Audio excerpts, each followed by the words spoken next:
Olá, tudo bem? Meu nome é Carolina Chaves, eu sou neuropsicopedagoga e psicanalista. No vídeo de hoje eu vou falar de um assunto que é muito comentado e é uma busca constante nas sessões de terapia. O que acontece com meu filho? Por que o comportamento do meu filho é assim? Por que ele tem essa personalidade e etc.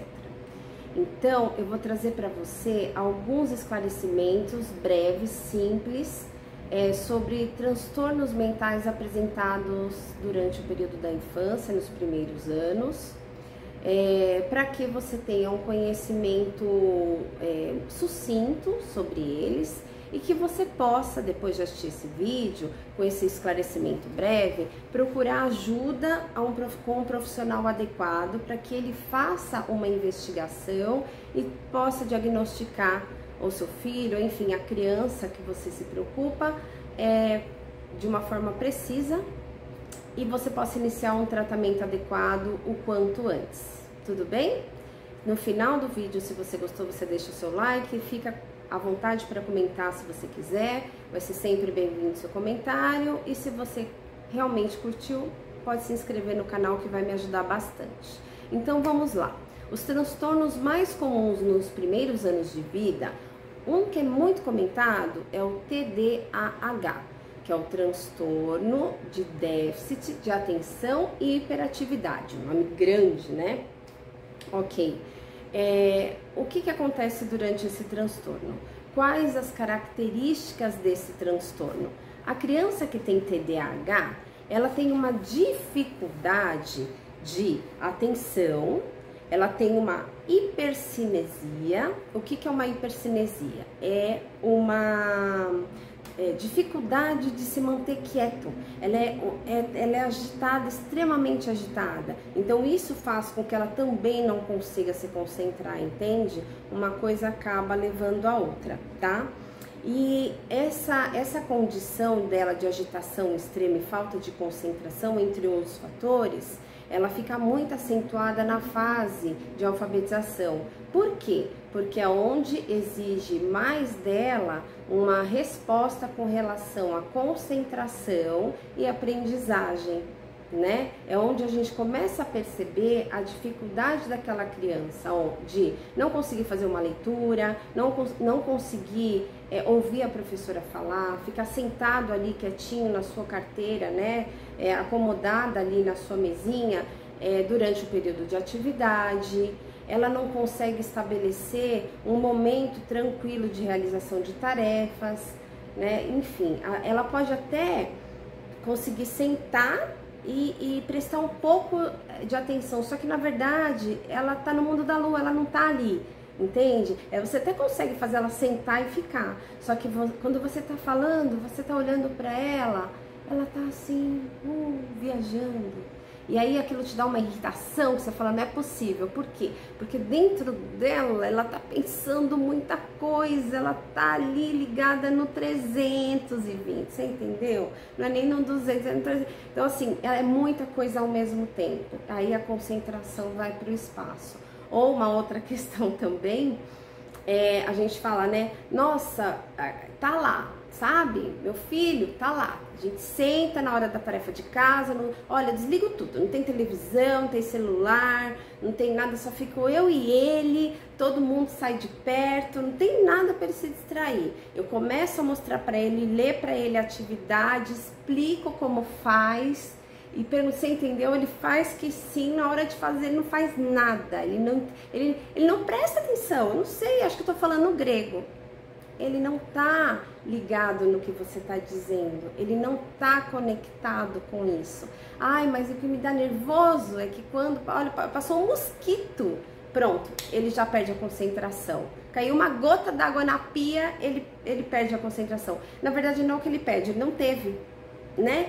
Então todos os fatores externos vão influenciá-lo diretamente no processo de distração, entendeu? É assim que funciona. Então a gente já conhece o primeiro. O segundo, que também é bem complicado, é o TOD. Quem já escutou falar do TOD? O TOD, então, vou descrever aqui, é o transtorno opositor e desafiador. é um dos mais complicados de lidar ao longo da vida, porque tanto o TDAH quanto o TOD não tem cura. Ele é um transtorno mental que ele tem tratamento, mas não a cura. E o TOD especificamente, né, ele traz uma característica dificílima para a família lidar, que é a tal da birra, do escândalo. Então você pensa assim, fala, meu Deus do céu, né? Desde pequeno sempre foi assim. Ele é do contra, ele nunca faz nada, ele faz questão de não cumprir os combinados. Se você chegar para ele e falar, não faça, ele vai fazer. Essa é uma das características do TOD. Ele tem uma imaturidade para se expressar. Por isso, da questão do grito, de fazer escândalo, tá? E isso permanece durante grande parte da vida dele, porque ele se opõe a tudo que é regra, ele se opõe a tudo que foi pré-estabelecido, entende? É muito complicado. Geralmente, não é uma regra exata, mas geralmente entre os 10 meses e os 2 anos e meio já é capaz de você começar a detectar.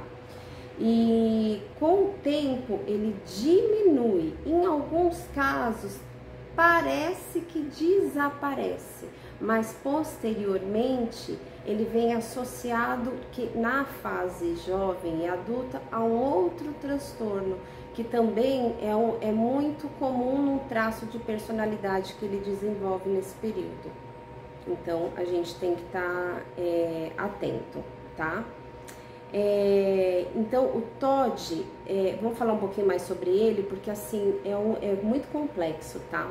Então ele ocorre em crianças um pouquinho maiores, crianças na fase dos seus 4 anos, como eu disse, de 10 meses a 2 anos e meio já é capaz de você começar a detectar, mas que você firma mesmo como diagnóstico na fase um pouquinho maior, e principalmente na fase da adolescência. Por isso que é tão complexo, por isso que a gente tem que estar tão atento. É uma tendência a questão da anti-regra. O que é a anti-regra? É a afronta, é aquela criança ou adolescente que quer transgredir todas as regras, sabe? Que tem aquela, você fala, meu Deus do céu, a quem esse menino puxou? Não, ele não puxou ninguém. Pode ser que tenha sim, porque a questão genética é muito predominante, mas se não tem um histórico familiar, possa ser um transtorno que existe, um transtorno mental que ele não tenha herdado de ninguém, tá? Eles questionam o tempo todo, eles te afrontam o tempo todo, eles discutem o tempo todo, tá? Mas é discutir mesmo, é com escândalo, sabe?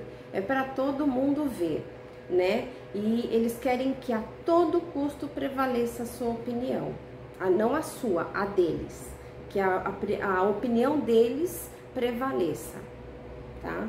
E uma coisa que é complicada, que é eu tô olhando aqui, tá no meu rascunho, porque eu não posso deixar nada passar batido para que você não perca nenhum detalhe, não esqueça de falar nada para você. É muito comum ele ter um traço muito marcante da irresponsabilidade. Ele não se responsabiliza por nada que ele faz, ele transgride regras, ele não se responsabiliza por aquilo, ele não se importa por aquilo, tá? Ele faz de forma consciente, ele faz porque quer, e ele, além de não assumir os seus erros, ele ainda tem um sentimento vingativo.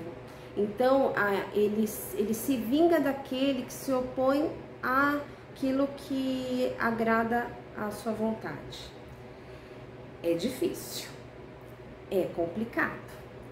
Ele tende a se vingar de quem ele considera que foi o responsável pelo prejuízo, ou por ele não ter alcançado aquilo que ele queria. Então ele pode ser agressivo de várias maneiras, tá? fisicamente, verbalmente e por aí vai. Uma outra coisa que é uma característica interessante, onde eles estão, eles têm uma habilidade de destruir grupos. Então, por exemplo, numa sala de aula, um grupo de amigos, então onde ele chega, ele consegue desfazer grupos, destruir grupos, tá? Principalmente na adolescência, isso é muito comum, e na fase adulta também se faz presente.